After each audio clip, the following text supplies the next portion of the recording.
Hello everyone, welcome on your YouTube channel of Lal Bagh Girls Inter College.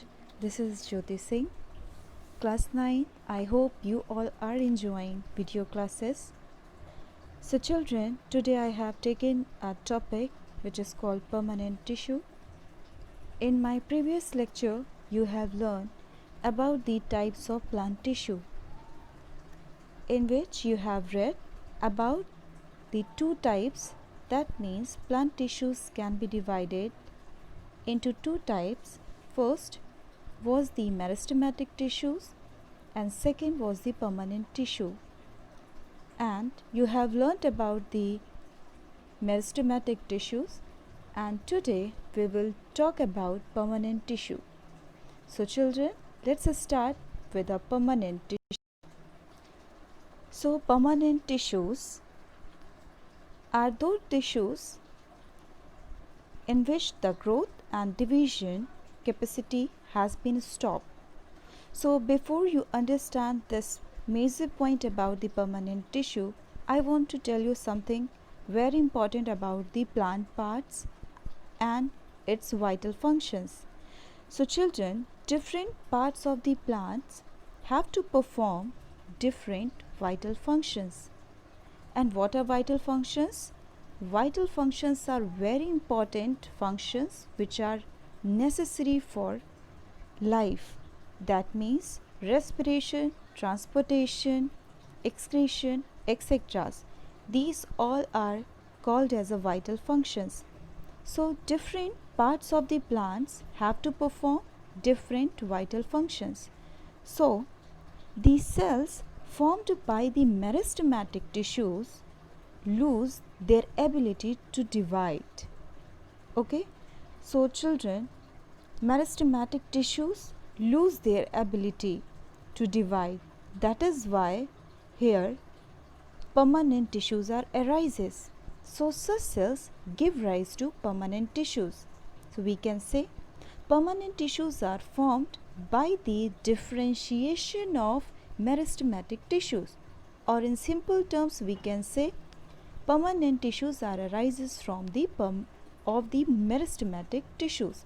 So on the basis of these terms you can say that permanent tissues are those tissues in which the growth and division capacity has been stopped, or we can say lost. In which term? That means it may lost temporarily or permanently. Right children? So the process of taking up a permanent shape, size and specific functions by the cell is called differentiation. Children, it is very important to understand the differentiation. So the process of taking up a permanent shape, size and a specific function by the cell is called differentiation. So you have seen the permanent tissue. Now we will move with the important character of permanent. Now children, I am going to tell you about the very important characters of permanent tissues. One by one we will see. The first is these tissues may be living or dead. Second, these may be thin or thick walled. So I can clear one point here, that they may be thin or thick walled. Sometimes if the tissues have thin wall, they are usually living, and when they are sometimes thick walled, they are usually dead. So these may be thin or thick walled. What is the next point is saying? These cells have a fixed shape. That means their shape will not change further. That is why the term is written as a permanent tissue. That is why we given the tissue's name is permanent, because we can't change its shape and size.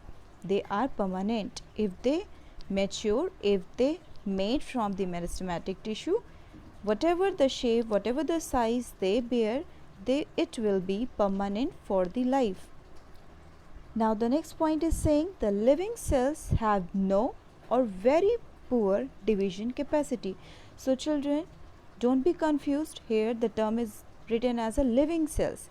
So if you can think that the living cells have the capacity to divide, but in case of permanent tissues, if they are living, in that region also they have no division of labor, they will not divide, or we can say they have no or very poor division of capacity.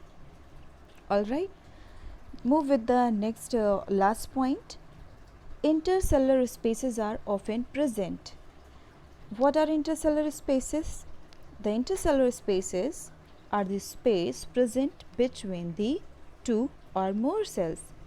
Just imagine lots of cells are arranged in a linear manner, and when they are arranged in a linear manner, the spaces comes between these cells. So these cells when contact to each other, some spaces get left. So the left space is called intercellular space.